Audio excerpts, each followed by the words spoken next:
ханым, кеше сіздерде тілге бойлау жобасына байланысты бір семинар өткіздіңіздер. Сол семинарда біз көп нәрсеге қанық болдық. Осы семинарды қалай ұйымдастырдыңыздар? Ұйымдастыруды неден бастадыңыздар? Осы жайында айта кетсеңіз.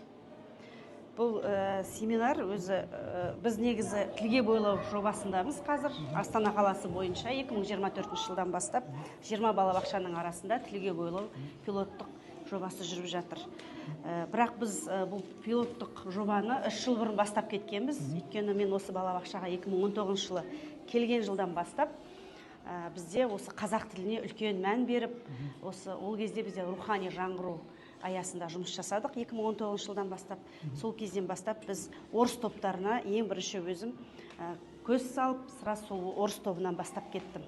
Не істедім бірінші? Ата-аналар жиналыста араластырып, іс-шараларға араластырып, жалпы түсіндіріп, қазақ тілінің болашақта керек екенін, білуіміз керек екенін, ешқандай қорқынышсыз, ешқандай үрейсіз осы балаларды ойната отырып, дамытуымызды бірінші сол ата-аналармен бастадық. Жиналыста бірінші. Енді осы жерде сөзіңізді бөлейін. Ата-аналарыңызды байқадық біз. Кәдімгі атсалысып, белсенді жұмыс жасағанын байқадық. Өздері қазақша сөйлеген. Осы ата-аналарды қалай жұмылдырдыңыздар осы балабақшаның жұмысына? Енді ол бізге әрине басында түсінбеушілік болды. Өйткені бұл өзі Көктем балабақшасы 1937 жылғы тарихы бар. Қазіргі таңда 87 жылды құрап отыр. Биылғы жылды есептегенде бұл өзі аудан, ол Сарыарқа ауданы, орыс ұлт өкілінен орналасқан аудан. Маған басында қиын болды, бірақ дегенмен де ата-аналардың бір риза болғанын, біреуі келіп шағым жасаған жоқ, дегенмен де бірінші ойын арқылы, ұлттық ойынды кіргізе отырып, ақырындап ән айта отырып, ақырын іс-шараларға қатыстыра отырып, олардың қызығушылығын бірінші біз ояттық. Олар түсінді. Яғни бірден емес, ақырын жайлап осы жұмысқа біз ол кісілерді алып келдік. Жалпы мен іс-шара болсын, мынау оқу іс-әрекетінде ашық сабақ дейді ғой мектептерде. Мен осы 5 дағды бойынша ашық сабақтарға ол кісілерді кіргіздім. Тәрбиешілердің бірінші біліктілігін көрсін, жалпы қалай білім беріп жатыр менің балаларыма деген сияқты туындамасын, жалпы болмасын деп, ол кісілерді мен сабаққа да араластырдым. Келіп, олар арт жақта отырып, тыңдап, жалпы қанағаттанды. Өздерінің балаларының балабақшада не үйренгендерін, не үйренетіндерін, және де қалай үйренетіндерін олар өздері көзбен көріп барып, өздері де соған атсалыса бастады дейсіз ғой? Әрине. Жақсы, тамаша. Енді кеше неңіз жаңағы тәрбиешіңіз болу керек? Балшат Өміртайқызы.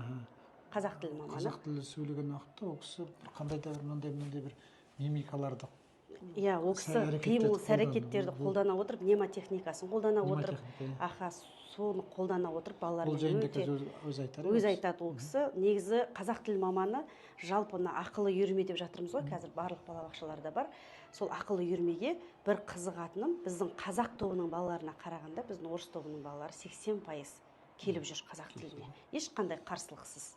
Қазір менде мынандай жоспар болып тұр, болашақта қазақ тіл маманымен жоспарлап жатырмын. Ата-аналарды да тегін аптасына 2 рет әр жұмада немесе сәрсенбі күндері қазақша үйретейік, қазақ тілін үйретейік деген біз сондай бір жоспар құрып жатырмыз. Болашақта енді оған да бет бұрамыз деген ой бар. Оған да жайлап атпасын бұрамыз дейсіздер ғой. Енді кеше біз жақсы бір семинарларыңызда тамашалаған бір іс-әрекеттің бірі ол айтыс өнері болды. Айтысты балаларға үйрету немесе алып кетулері қалай қиын болған жоқ па? Жоқ, қиын болған жоқ. Өйткені неге бұл балабақшада тілге бойлауды биыл ғана бастап жатсақ, біз бұл тілге бойлауды 3 жыл бұрын бастап кеттік. Маған тілге бойлау жобасы өте қиынға соқпайды, өйткені біз дайынбыз бәріне. Айтысты мен әкелген себебім, бұл да енді біз барлық жағын көрсетіп жатырық қой. Ұлттық салт дәстүріміз бар, тағамдарымыз бар, оның үстінде ойындарымыз бар. Мынаның барлық ұлттық құндылық. Соның сыртында музыка жетекшісімен ақылдаса отырып, неге біз айтысты да кіргізбеске, қазақтың баласы мен орыстың баласын айтыстырайық.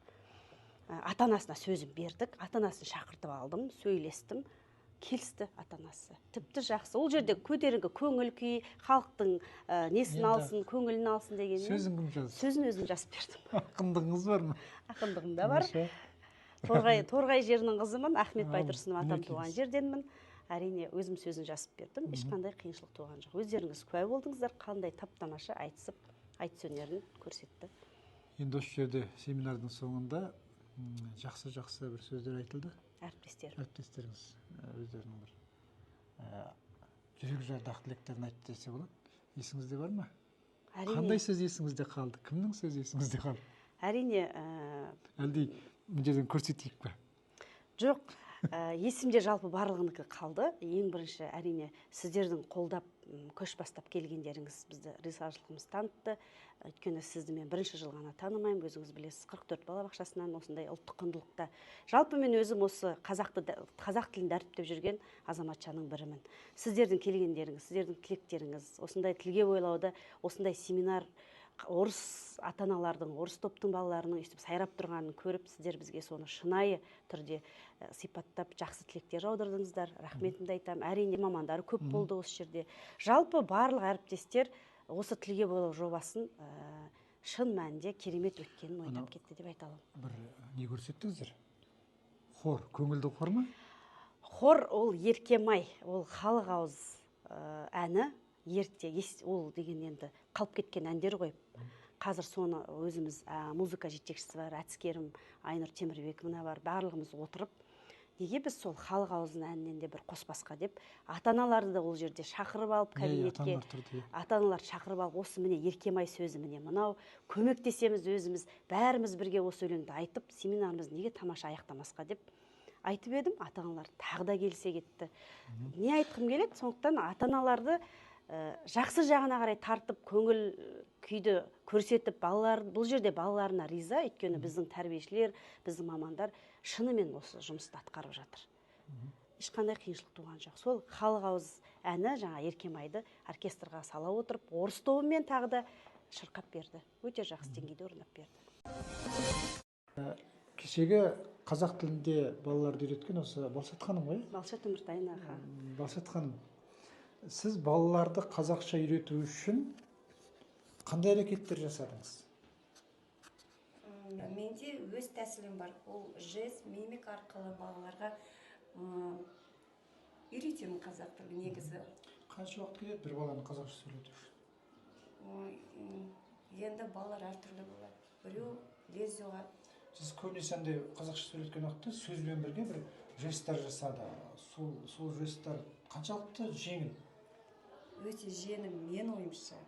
Мысалы, алманы алайықшы. Алманың несіне, сипатына, формасына қарап, балаларды үйретемін. Енді алма қандай болады? Домалақ, солпақ болады, қол арқылы көрсетемін бір рет, бала соны оқып алады лезде. Енді аяқ астынан келіп қалғаннан кейін Гүлшат ханым шамалы қобалжып қалды. Бірақ енді арнайы келесі жолы біз Гүлшат Өміртайынаға арнайы бір уақыт бөліп, тәжірибеңізді бөлісу үшін мүмкін бір тағы да бір сұхбат жасауыңыз мүмкін. Сондықтан дайын болыңыз. Келесі жолы енді папкаңызды құшақтама. Еркін түрде өзіңіздің ойыңызды айтасыз деп ойлаймын. Рахмет сізге. Рахмет. Мынаны қай жақтан алдыңыздар? Гран-при бұл ғажайып жұлдыздар. Астана қаласы. Неше түрлі жеңіске жеткен екенсіз. Зияткерлік балабақша, республикалық. Жақсы. Тамаша.